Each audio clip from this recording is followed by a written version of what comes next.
वंदे वंदे वंदे।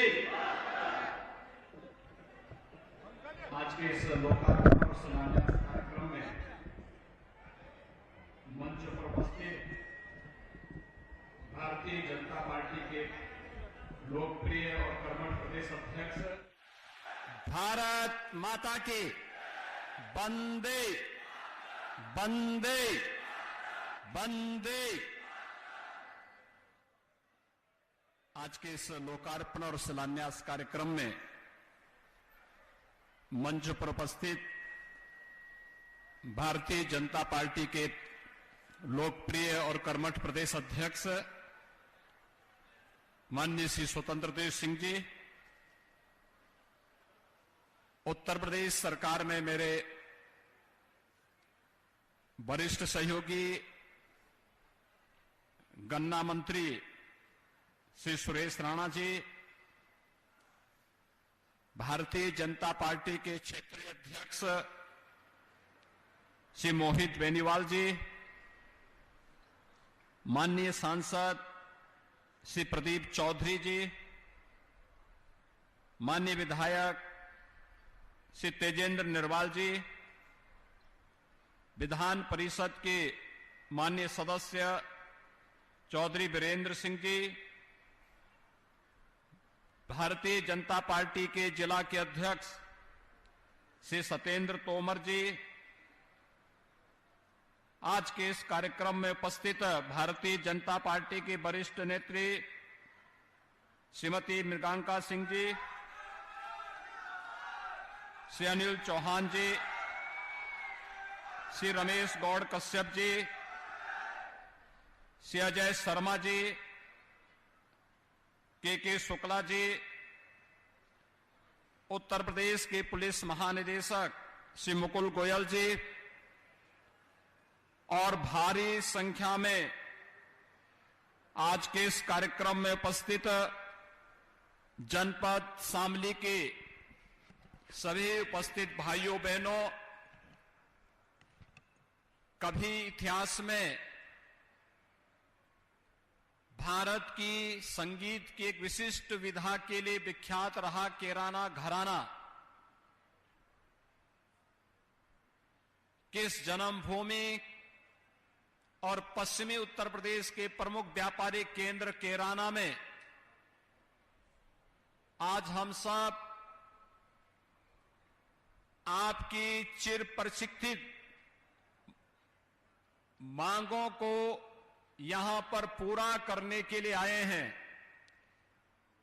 मैं इस अवसर पर धनतेरस, दीपावली,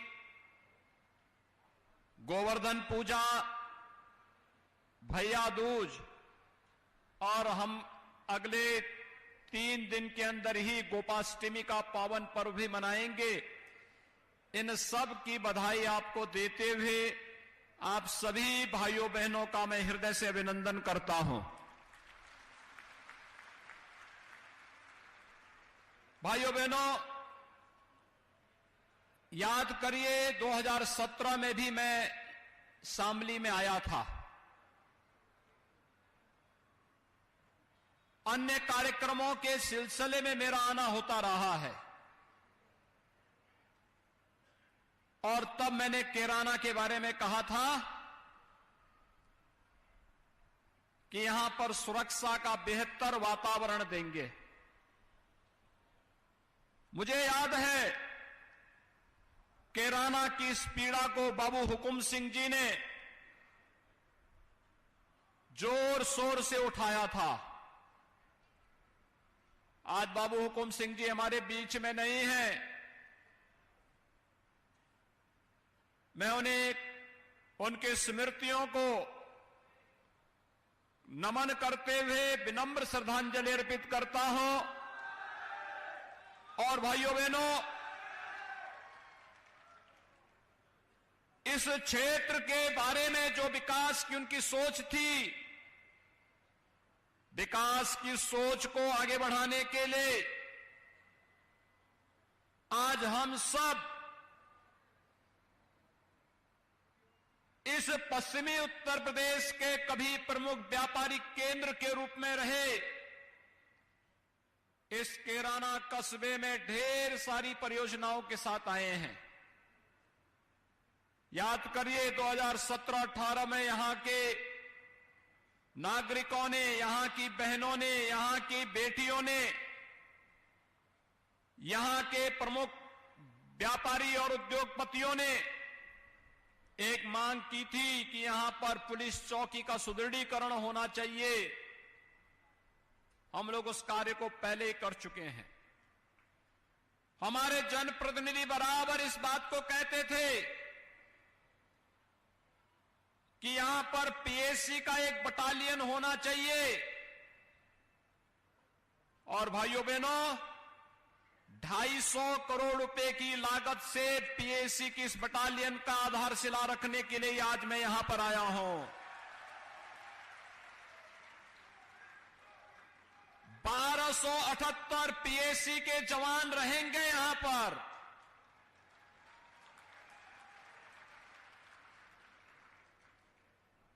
ये पीएसी का एक बटालियन, कैंप छोटा होता है, बटालियन बड़ी होती है।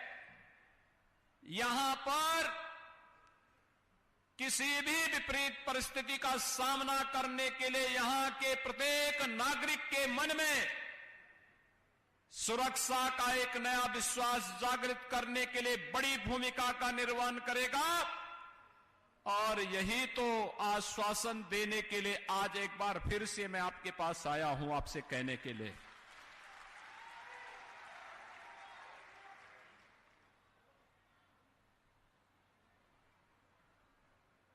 मुजफ्फरनगर का दंगा रहा हो या फिर कैराना का पलायन, ये हमारे लिए राजनीतिक मुद्दा नहीं,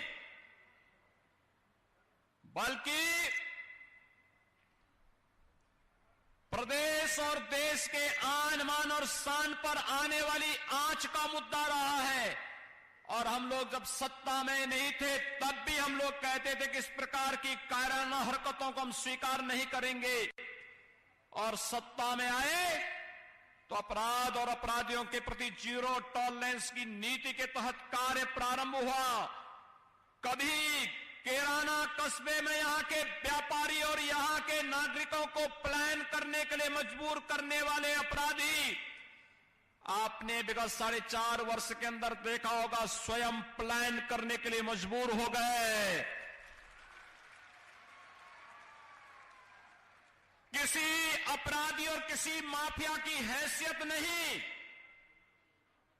कि वो सिर उठा करके सड़कों पर चल सके। धमकी की बात तो दूर, वो सड़कों पर चल सके। और अगर किसी ने दुस्साहस किया, किसी व्यापारी और निर्दोष नागरिक पर गोली मारने का दुस्साहस किया, तो गोली उस व्यापारी और उस नागरिक पर तो नहीं लगी, लेकिन उल्टी उसकी छाती को ही बेचते हुए उसको दूसरे लोग की यात्रा को भी भेज दिया गया। भाइयों बहनों, ये हमारे लिए राजनीतिक मुद्दा नहीं हो सकता है, ये हमारे लिए अस्मिता का मुद्दा है, आन वान और शान का मुद्दा है। हम किसी के सम्मान के विरुद्ध कोई कार्य नहीं करेंगे, लेकिन कोई हमारी अस्मिता को ठेस पहुंचाने का प्रयास करेगा, बहन बेटियों की इज्जत के साथ खिलवाड़ करेगा, निर्दोष व्यापारियों का उत्पीड़न करेगा, अराजकता की स्थिति पैदा करेगा, दंगा भड़काने का प्रयास करेगा, तो उसकी आने वाली कई पीढ़ियां भूल जाएंगी फिर कि कैसे दंगा होता है और कैसे सुरक्षा के साथ खिलवाड़ होता है। और यही तो माहौल दिया है, यही माहौल दिया है भारतीय जनता पार्टी की प्रदेश की सरकार ने पिछले 4.5 वर्ष के अंदर उत्तर प्रदेश के अंदर। और भाइयों बहनों, यही कार्य किया है। देश के अंदर आंतरिक और बाह्य सुरक्षा की सुदृढ़ स्थिति को बना करके आदरणीय प्रधानमंत्री जी के नेतृत्व में भारतीय जनता पार्टी नेतृत्व की केंद्र की सरकार ने जिन लोगों के लिए वोट बैंक सर्वोपरि है, वे मुजफ्फरनगर के दंगाइयों को सम्मानित करते थे, वे कैराना के आतताइयों का सम्मान करते थे, क्योंकि उनके लिए वोट बैंक महत्वपूर्ण था। जब मुजफ्फरनगर में 2 निर्दोष नौजवान मारे जाते हैं, तब लोगों को जाति नजर नहीं आ रही थी। जब वहां पर निर्दोष हिंदुओं के घर जलाए जा रहे थे, तब ये जातिवाद की राजनीति करने वाले, तब इनको जाति नजर नहीं आ रही थी। लेकिन भाइयों बहनों, ये धर्म चक्र है। इसी के लिए कहा गया है धर्म चक्र प्रवर्तनाय की बात इसीलिए कही गई है। ये चक्र तो धर्म का घूमता है। ये चक्र ऐसा मोदी जी ने घुमा दिया है, जो लोग कल तक मंदिर जाने में संकोच करते थे, आज उनका टीका इतना बड़ा लगता है, तिलक इतना बड़ा लगाते हैं कि जैसे यही सबसे बड़े हिंदू हैं।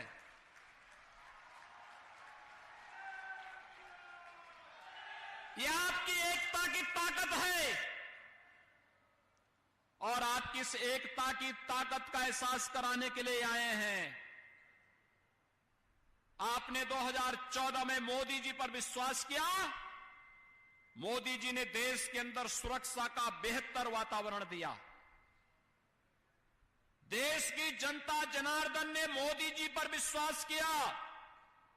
उन्होंने बिना भेदभाव के गरीब कल्याणकारी योजनाओं का लाभ हर गांव, हर गरीब, हर किसान को दे दिया।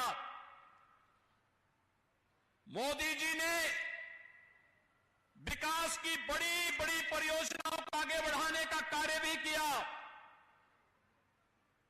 बिना भेदभाव के सबका साथ, सबके विकास की भावना को आगे बढ़ाने का कार्य किया। आपने 2017 में मोदी जी के आह्वान पर भारतीय जनता पार्टी को वोट दिया। प्रदेश के अंदर सरकार ने 4.5 वर्ष में सरकार कैसे चलनी चाहिए, यह भी करके दिखा दिया।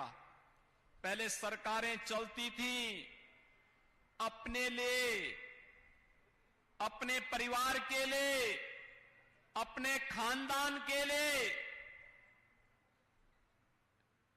नौकरी भी लगती थी चेहरा देखकर, पैसा देखकर। आज तो जब शामली और मुजफ्फरनगर के जवान भी उत्तर प्रदेश पुलिस में भर्ती होते हैं और शिक्षकों की भर्ती में उनका भी स्थान होता है, तो मुझे सचमुच प्रसन्नता होती है कि पहले इन नौजवानों को झूठे मुकदमों में फंसा करके इनकी जिंदगी को तबाह करने का कार्य होता था। मुझे याद है हमारे विधायक और सांसदों के खिलाफ झूठे मुकदमे दर्ज किए गए थे। बाबू हुकुम सिंह जी के खिलाफ, इतने वरिष्ठ नेता के खिलाफ, श्री सुरेश राणा के खिलाफ, श्री तेजेंद्र नरवाल के खिलाफ, श्री संजीव बालियान के खिलाफ झूठे मुकदमे दर्ज कर दिए जाते थे। प्रताड़ित